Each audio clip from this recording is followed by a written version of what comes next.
Well, well, well. Pyotrek 1985 says, you messed your body with those tats. You ever thought of your kids making those? Ugly as hell. Well, Pyrotrek 1985, unfortunately for you, I gave my last fuck back in 1998, so have a wonderful fucking day. Now let's go talk about some fucking gear.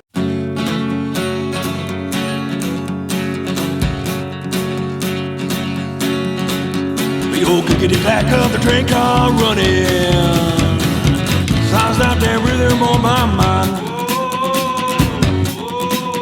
Since I was born, my head been on me. Songs from a different place and time. I'll take you on a midnight drop nowhere. Alright, motherfuckers, so I took a trip to the REI a couple weeks ago. Came home and I actually laid out all my gear I had, and I fucking realized that I think I have every goddamn thing I need to through hike the AT, or at least what I think I need. So I figured it's time to do a full gear video. I did a somewhat review on my tent, a couple other things I got, but somehow deleted that fucking video. So this is all my fucking gear. I figured I'd take the time and show you what I got. So I'll try to run through this shit real quick, but here it is. First thing behind me, got the Copper Spur HV UL2, the two-man, the newest version. I think this came out early last year, 2017. So I slept in this thing a couple times. I dig it. I don't like it as much as the last year's model, but this is what I got now, and I'm gonna go with it. Still a badass tent, lightweight. I think it's under 3 pounds. So that's the tent. Pack still got the Osprey Atmos AG65. Maybe a little big, but I'm gonna go with it. I'm gonna keep the brand on it for now.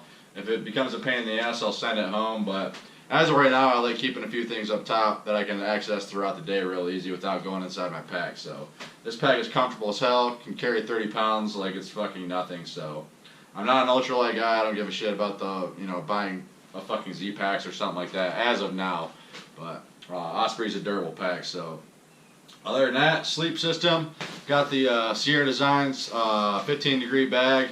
I sleep pretty warm, so I'm sure in the summertime I'll just be sleeping on top of this. But in the wintertime, it'll keep me nice and warm. I've slept down to, I think it got down to about 12 degrees here in western North Carolina last winter when I slept in this, and stayed toasty warm. So it's all about layering. But dig that bag, got it on sale. And then sleeping wise, I was sleeping with the Thermarest Z-Lite Soul, the closed cell foam, but I'm an old fucking man. My back started getting gnarly as fuck, so went with the Thermarest Neo X-Lite. I will never go back to a closed cell foam ever again. I love this fucking pad. I wake up and I'm not sore, and it's not that much of a pain in the ass like everybody says blowing this thing up. I don't mind it, so I love this fucking pad. Speaking of the Z-Lite Soul, I just cut that bitch up. I'm going to use that as my seat in camp. I'm not paying fucking $25 or $30, whatever they charge for the Z seat. I already bought this fucker, so I might as well use it. Just keeps your ass from having to sit in mud and whatever else in camp. So that's that. I do have a pack cover I picked up.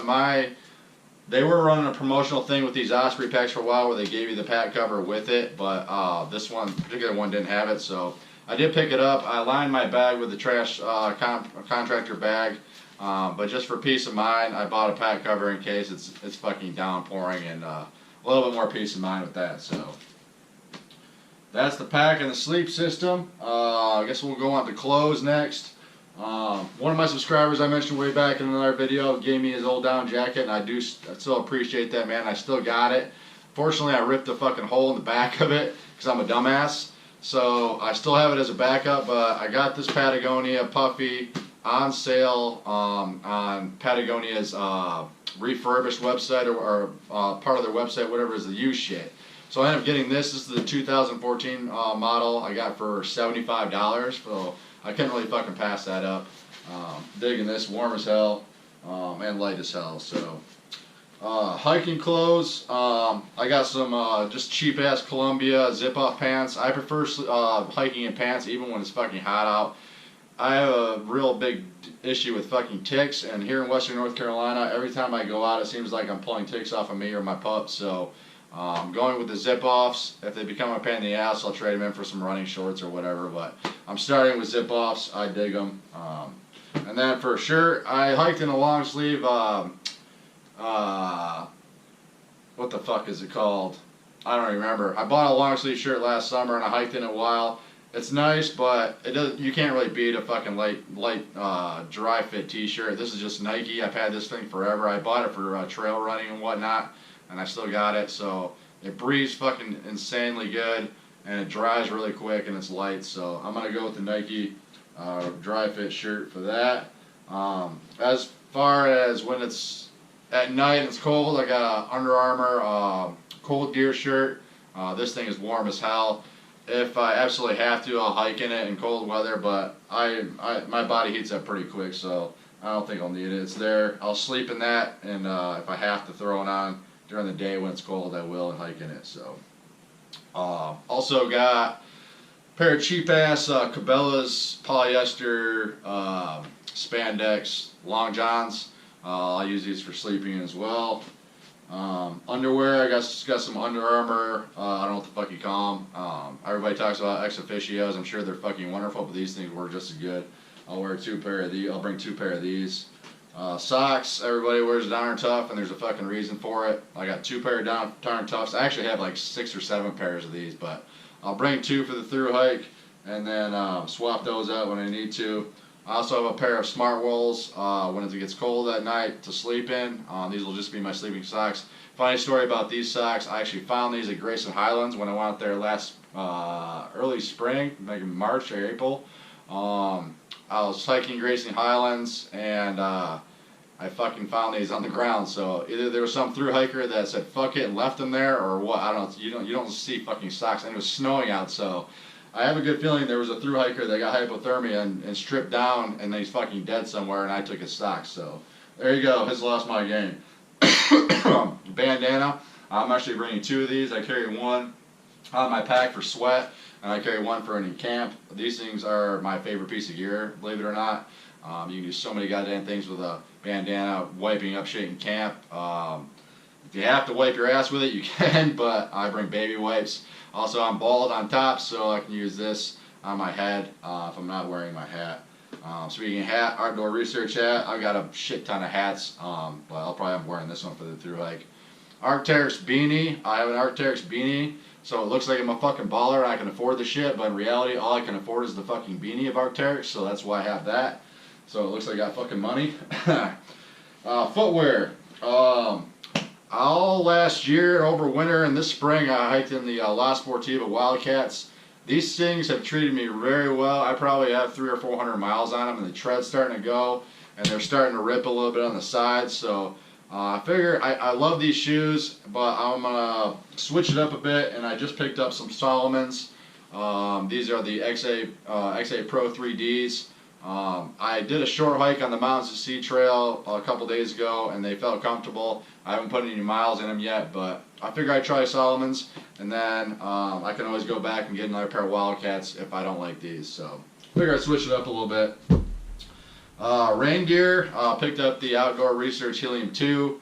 I tried this out in the rain a couple weeks ago. Worked fine. It doesn't breathe real well, but you know, whatever. You're gonna sweat regardless with rain gear on. So as long as it's warm rain, I don't give a shit about getting wet. I'll just wear my t-shirt, whatever. All right, that's clothing, I guess. Oh, another shoe wise, I do have Crocs. These are things that are comfortable and they let your feet breathe, but they are kind of bulky. I'll just end up put them on a carabiner outside my pack. I could fit them in the mesh pocket, but I found that I keep my tent poles there sometimes. So I'll probably just put them to a carabiner and tie them to the outside of my pack and let them hang. They're durable as fuck. They're not going to get beat up, so who cares? There's camp shoes. Alright, trekking poles. I've only used these a couple times, still getting used to them, but these are the Lucky Cork Lights. Dig them so far. I bought these specifically to help my knees going downhill because that's what hurts me the most. So yeah, I'm still getting used to them, but I'm sure I'll be happy that I bought them.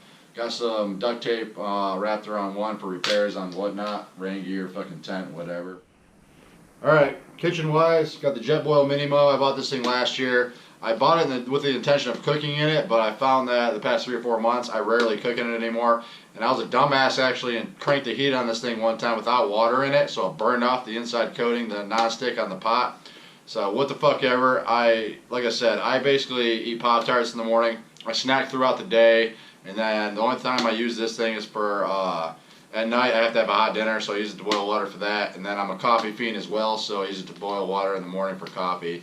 That's what I got. I'm gonna use it. It's kind of a bulky kind of thing for just boiling fucking water, but it's what I got. Like I said, so I'm gonna go with it.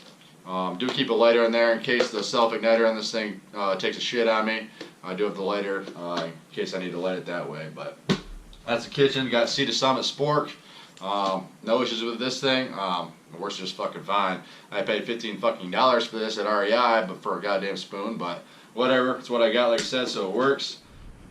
Alright guys, hydration wise, I did buy a 3-liter Big Zip bladder for my pack a while back, and I used it for a while. I found that I don't like drinking out of the hose. It was a pain in the ass filling it up as well, but I bought the adapter so I could actually fill it up inside my pack. But still, like I said, I found it to be a pain in the ass drinking out of the hose, so I ditched that. I'm going to go with 2 smart water bottles, 1 liters, and then I have a 2-liter platypus I'm going to use I'll just carry this in my pack empty. When I know I'm going to get ready to camp, the last water source, I'll fill this up so I have water at night and for the morning for coffee and whatnot. So, still have the Sawyer squeeze, no problems with this. I've only had to black flush this maybe 2 times in the past year, and I've done a lot of fucking camping in the past year, so no problems with the Sawyer squeeze. That's hydration.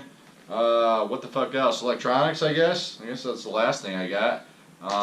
I'm recording this on the GoPro Hero 5, and it's already fucking pissing me off. I just bought it, but it's got the voice control, and it keeps turning off on me, so what the fuck ever. I'm still learning, so I turned the voice control off on it.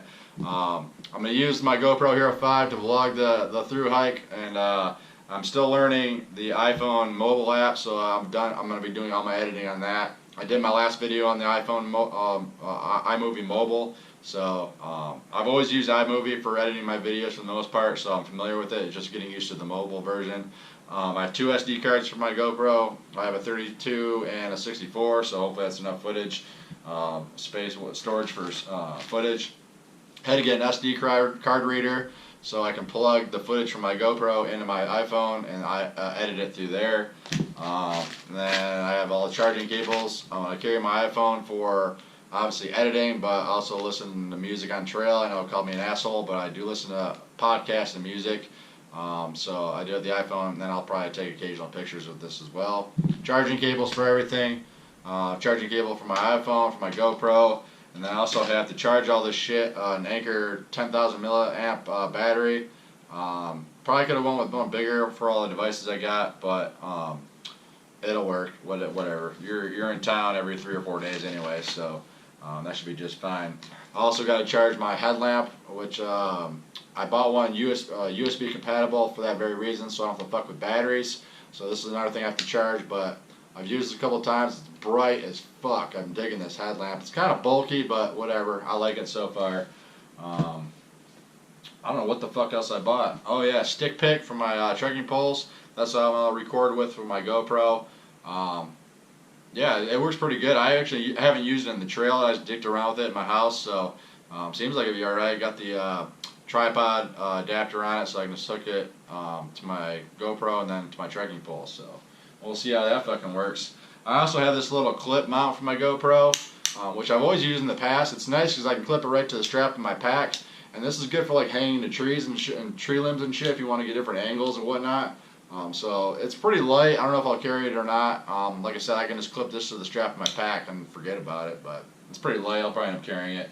If it pisses me off, I'll just send it home or leave it in a hiker box. So stuff sack wise, I guess I got about a fucking 20-liter, maybe a little big for a food bag, but that's what I'm gonna bring for food. I eat like a son of a bitch. My metabolism is crazy fucking high, and I basically I have to eat like 3,000 calories a day now, working 2 full-time jobs just to maintain weight, so I can't even imagine what I'm going to have to eat on trail. But I'll go with the 20-liter food bag. And then I also have a small stuff sack here. I don't know what the fuck this is. 10 liters. I'll carry this for my clothes. I'm not going to use a stuff sack for my sleeping bag. Like I said, I lined my bag with a contractor bag, so I'll just stuff that in my pack, stuff the sleeping bag down below, and I also use a dry sack for my clothes, extra socks and shit, and go with that. Haven't had a problem with this bag ripping or whatnot, so, and they're cheap as fuck. If you do get a rip in it, just buy a new one, whatever. So, I think that's about it, fuckers. That's all my gear. That's everything I fucking own. Got a bear line, hanging bear bag. Also, this tent's got little grommets and shit inside. I found if it's raining all day, I can run a line inside my tent and kind of hang clothes down towards my feet and let them drip if they have to drip, and that helps them dry out a little bit, so that helps for that too. So, alright, fuckers, I gotta tell you, I don't own a lot of shit in this world. This is basically all I fucking own, other than like my laptop and a fucking banjo. I don't own shit, and it's very fucking satisfying looking at all this gear and knowing I can fit it in this one fucking pack, and that's all I fucking need in this world. So, this is your boy IB Tat. Hit me up on Instagram if you want. I'll leave the link down below. I'm sure this gear will change in a little bit before I leave for the AT in March, but this is what I got right now. This is what I'm going to go with. And have a very fucking wonderful day. We'll holler at you motherfuckers later.